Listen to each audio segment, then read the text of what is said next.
Catus Maximus here. This is just a precursor. This video got pretty long, but I discussed various things, including difficulties in actually testing how bright flashlights really are and trying to figure out auto exposure on the camera, testing methods, using different testing devices, and comparing to other flashlights.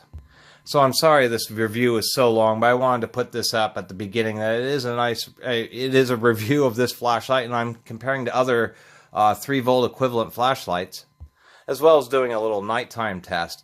But I spend a bunch of time trying to measure the lumens or the lux specifically of the flashlights, and using a distance measure to measure the specific distances, and it didn't work out quite as well as I had hoped. So I'm going to try to do better in future flashlight reviews, because I have a few of these and I think these little LED flashlights are cool, and I like the LED flashlights.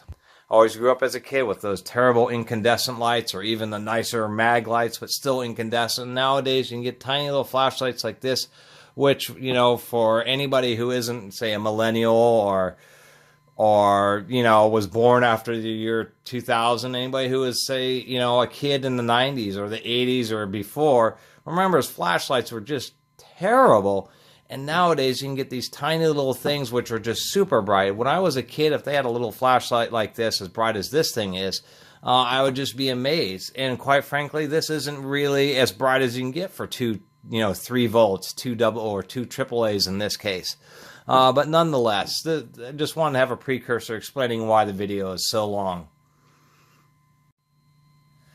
Catus Maximus here, this time with a quick review of the Harbor Freight Quantum QFL 065, actual Harbor Freight part number 63936. This is a cheap little flashlight. I think it was like $5 with a coupon or something like that. It was definitely less than, maybe it was like $6 or $7. I always forget when I'm at Harbor Freight.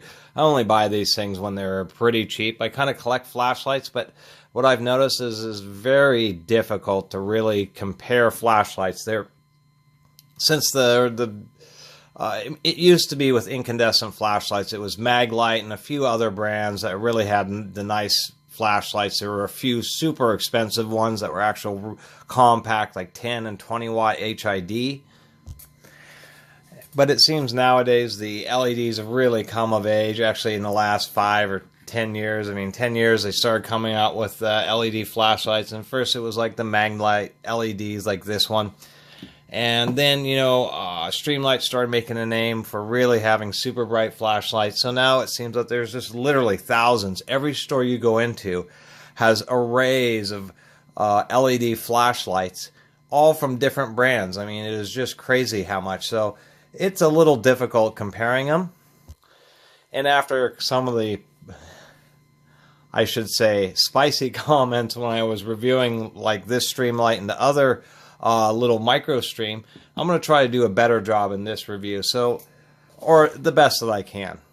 Talk about the build quality and what I think of it. I'm going to do a little bit of an outside test just to do side-by-side comparisons against other flashlights that I would say would be in the same category. Since this flashlight uses 2 AAA batteries, I have a little 511 flashlight that runs on 2 AAAs, and then I have a couple of 2 AA batteries, which would be equivalent 3-volt flashlights. A little bit more current out of the AA batteries, but nonetheless 3-volt flashlights. So I'll try to keep them in the same voltage range. It's about the best that I can do. And you might wonder why I even include this. This is a real special kind of Dorsey. I haven't seen any other flashlight yet. I found them online, but when I saw this in a store, still today, there's no other flashlight that does what this does. This has some real special circuitry in it. This is a flashlight that, these are normally 3-cell flashlights and they're pretty bright, but this one has a special circuit in it where it will run on either 1.5 volts, 3 volts, or 4.5. You can put 1, 2, or 3 batteries. So I can actually load this up with just 2 AAAs just to give you an idea of how bright you can really get. This flashlight will suck down 2 AAAs pretty quickly. So they advertise 145-foot range. I don't know where a lot of manufacturers, not just Harbor Freight, do this. And I believe it's something related to being able to, quote-unquote, reasonably see something at 145 feet. But, that's just way too arbitrary.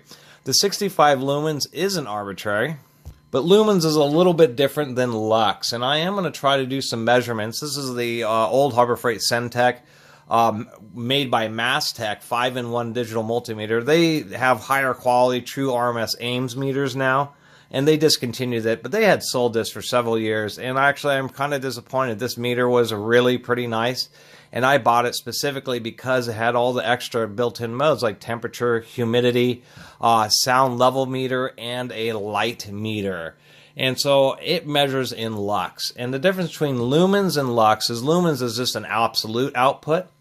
Lux is always in relation to 1 square meter area, or 1 square yard, or a grid of 3 feet by 3 feet. I.e., this 65 lumen light would read 65 lux if I had it far enough away from wherever I was lighting up with it to illuminate a 1 square meter area. Then that meter set, right under it would say 65. And that's where lux and lumens and candle power also get confused.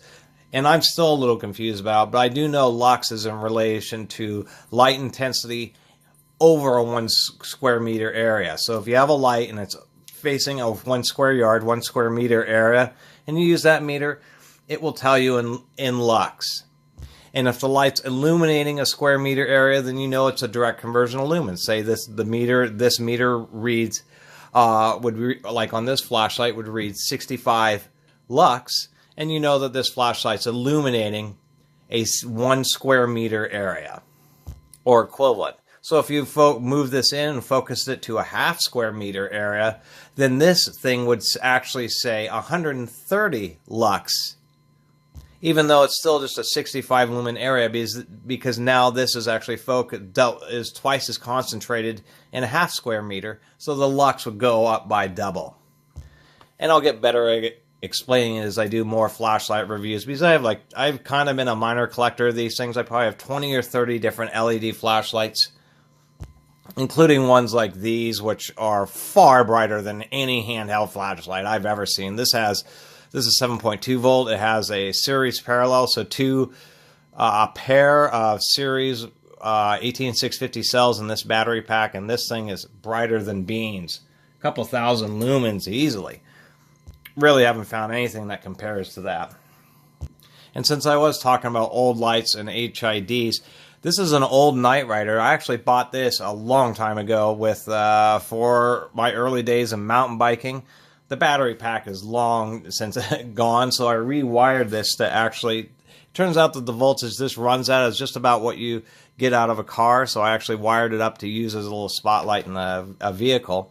But just to show you guys, that is just like street lights or warehouse lights or anything like that. Those high pressure, high intensity discharge lights are like, the nice cars would have had for years.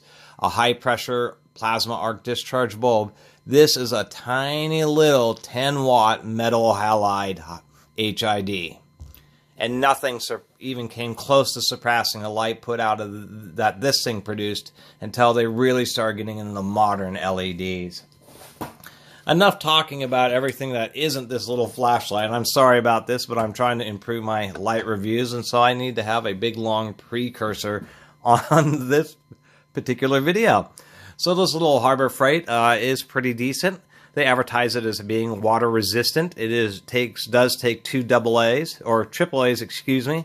One thing that I will say is nice, and this does have the original batteries, is instead of just coming with really cheap, like carbon cell batteries, they actually include their Thunderbolt Magnum. So that I thought was a nice little feature. Although they could have sold it just a little bit cheaper if they had cheaper cells, and I don't think most people would have been that displeased if it was a little cheaper and came with cheaper batteries.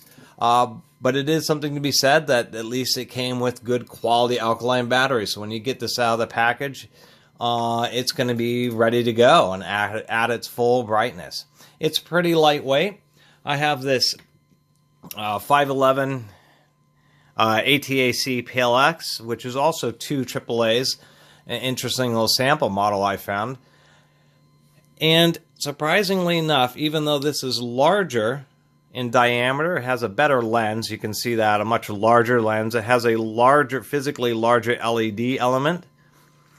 It's actually lighter weight, and both of these have batteries in them, and it's surprising. So the aluminum that they're using may not be quite as high a density and may not quite have the same wall thickness, but that was always puzzling, is that this little stick light is actually heavier than this Quantum, so I did want to put that out there. The Quantum does work well as compared to this little ATAC light. It's much more powerful, see? And how you can kind of intrinsically tell is if you can turn on one light and it just totally washes out the light from the other one, you know which one's brighter.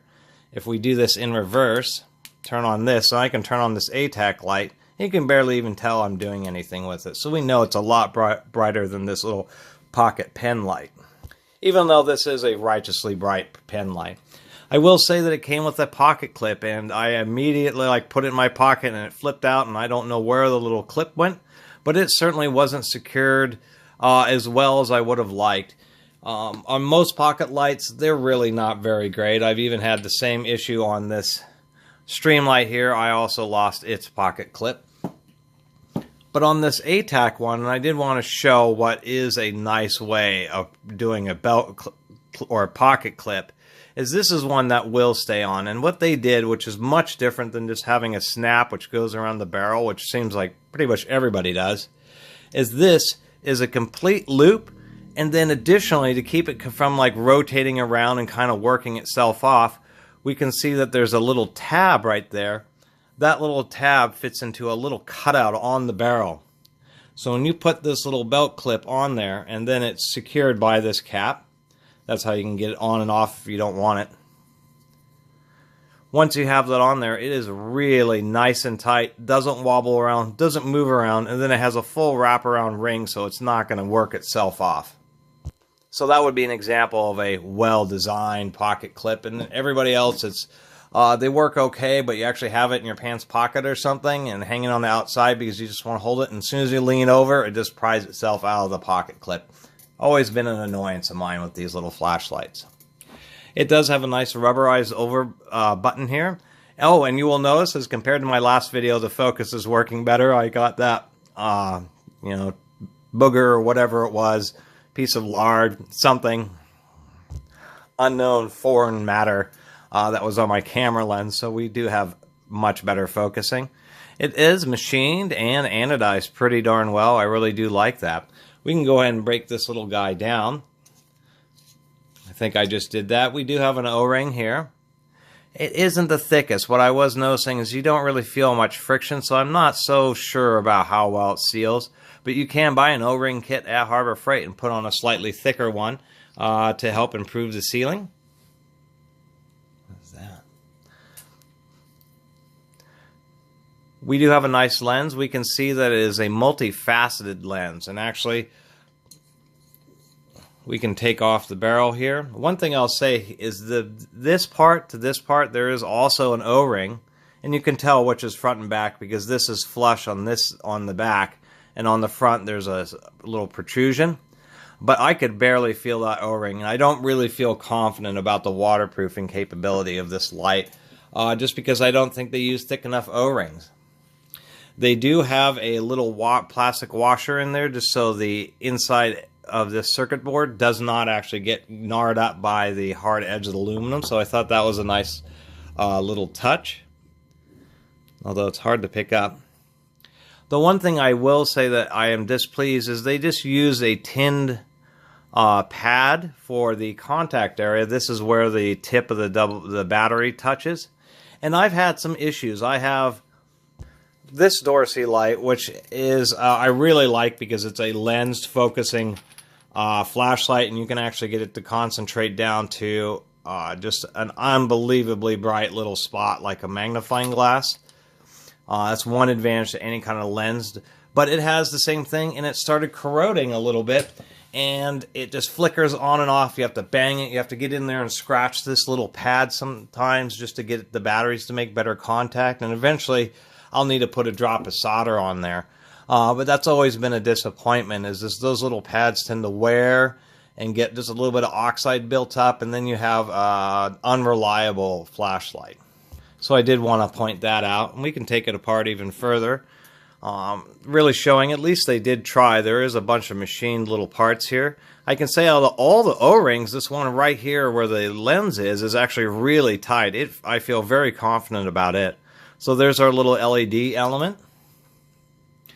And then there's the back side of our multifaceted lens. I can't tell if that's chrome-plated plastic or if it's like a little piece of chrome-plated die-cast zinc, or if it's a little stamped piece of aluminum. I'm not sure.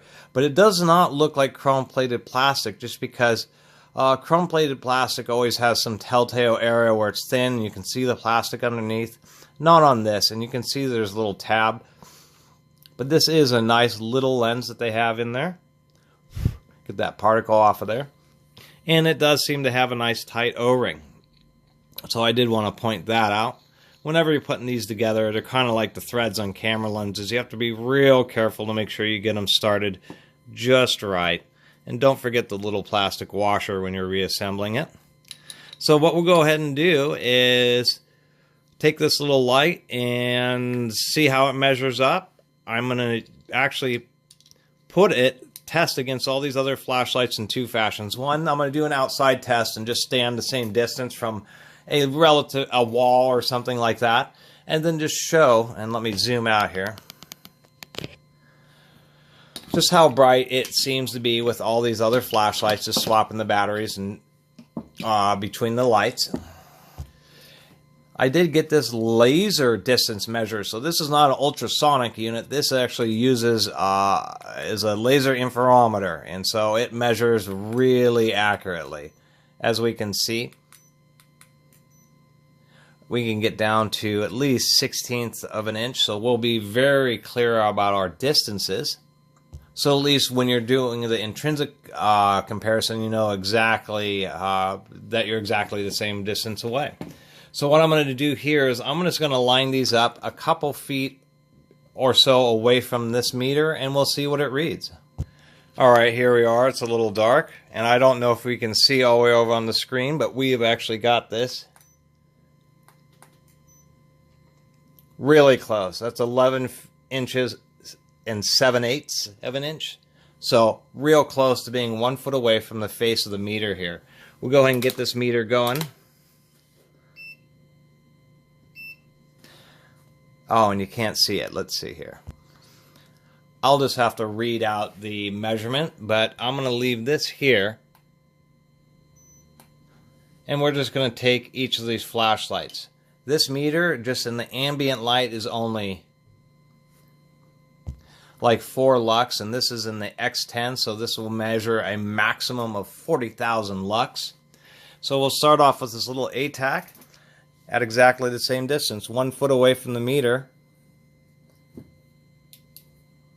If I can not fiddle this up too badly. And we've got the meter and the flashlight set about the same height. 239 X.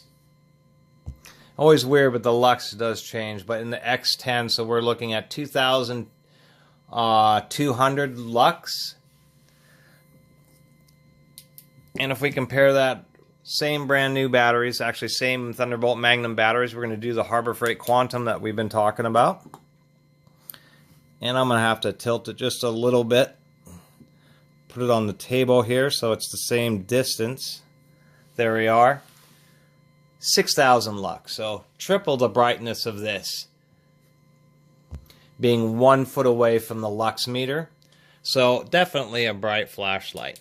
If we do the kind of the baseline, which is the old Maglite LED, this is the original LED one. And I remember when I got this and the 3-cell, it was okay, but it was pretty disappointing that Maglite had put not such great LEDs in their famous Maglites. Always was, thought it was a horrible decision. They should have done what Streamlight did and put in a very huge one. The other thing about this Maglite is you can adjust the focus, and so but the Harbor Freight already has a pretty tight focus, as we can see here. So what I'm going to do is I'm just going to leave this on about like the default, put it at the same distance, and this is a 2AA. Make sure it's lined up properly. And according to the meter, we've got 3,500 lux. So a little less than half the brightness at a near equivalent, although this is the hard part, is because it's using a meter like this is always so difficult to get some kind of consistent results because you're dealing with light. You really need like special setups and reflective boxes and everything to like capture all the light that's coming out. Otherwise, it's impossible for somebody like me in a living room to do real accurate light output measurements. This is just kind of an equivalent. And I think on my next flashlight videos, so they're not so long, I've now getting through this, have decided I won't use this meter. I'll just do relative tests in outside or outdoor environments. We're going to do this Dorsey next, and this is what's cool. Obviously, it's a 3-cell flashlight, but we're just going to put 2 in there, and it will work just fine. And I think that's just so amazing. Such a great idea. That way, if you only have 1 battery, even though you'll get short life out of it, at least you can still use the flashlight instead of always having to dig up the full cell count. I have some of these flashlights that take 9 AA's. So anyway, here's the Dorsey on 2 AA's. It's a bright flashlight too. And the way it has a much larger lens, much more concentrated. This is a bright flashlight. This is saying that it's 16,000, which is huge. It's 2.5 times the amount of light. Oh, now the meter's adjusted. There we go. We've got it to hit 19,000 lux. If we do the same thing with this one, even if I get it shining right on the sensor, I can only get it to hit right there, 6,000 lux. So this Dorsey off 2 AA batteries, or AAA's, even though it sucks them down faster, really puts out a huge amount of light. And to give you an idea, I also like the way this one has a power meter separate on it. But if we turn on this Harbor Freight here, and then we do the Dorsey, we can see the Dorsey just blows it out of the water. Really surprising. Just to give you an idea that it's about the actual LED element and the electronics too. All these numbers they put on the packaging doesn't, it's hard to really equivalate compared to real world brightness. And just for grins, here's the 2 AA Streamlight Junior LED. This is a bright little flashlight. Right on the sensor at the same distance. The same brightness as the Dorsey, surprisingly enough. It's saying 19,000 lux. So the Streamlight and that Dorsey are about the same amount of brightness. So I'm sorry about this being a long, kind of drawn out review and video about this flashlight, but it's something I've been wanting to talk about and thought maybe I could get some comments on the best way to easily and at home kind of conveniently set up some type of situation where I can, maybe it does. Maybe it's buying a bunch of some construction, really bright white construction paper, or maybe using emergency blankets or something and setting up some type of box so I can measure the actual output of these flashlights more effectively. And I do have a couple, like a laser distance so I can get distances just right. And I do have a light meter so we can at least work on getting more consistent reviews to really determine how bright something is. Since this video is already excessively long, I'm going to go ahead and I was just going to cut it off there, but I'll go ahead and go outside here since it's night and just see how these do just generally outside. And then, of course, to show what and I always kind of like showing off this light, show what a truly powerful flashlight is. Anyway, we'll see you in a second.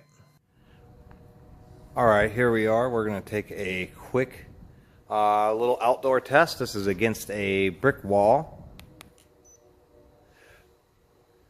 Let's see if we can get this. There we go. We're going to be 28 feet, 2 inches, so 28 feet away. And let's go ahead and take a look at a couple of these flashlights. It's going to want to do automatic exposure, so I'll just do a side-by-side comparison. But we can see it's pretty dark, and this is the Harbor Freight Quantum. And then here's the Streamlight next to it. As we can see, the Streamlight's quite a bit brighter, But nonetheless, the Harbor Freight actually works pretty well. It just isn't exactly the same as a 2AA Streamlight, but you wouldn't expect it to be so. We got the Harbor Freight turned on. Now we'll try that Dorsey that I was showing about, that silver flashlight that can take 1, 2, or 3 batteries. And we can see it has a bit wider beam pattern, but it's also pretty darn bright. And here's the Harbor Freight just against the 65 lumen against one of those Amazon lithium-ion powered Securiting LED flashlights that are just super bright. It's just amazing. And this is that Amazon flashlight I got, is just so much brighter, and that's on 1 setting. Setting 2. Setting 3, you can barely even see that the Harbor Freight's turned on. This thing's like a car headlight. But we can see that the Harbor Freight still works just fine. Anyway, continuing on. There we go, back inside. So anyway, that will conclude the review and extended discussion and talk about testing flashlights in general for this Catus Maximus review. And if you haven't subscribed, please do subscribe. And until next time, Catus Maximus out.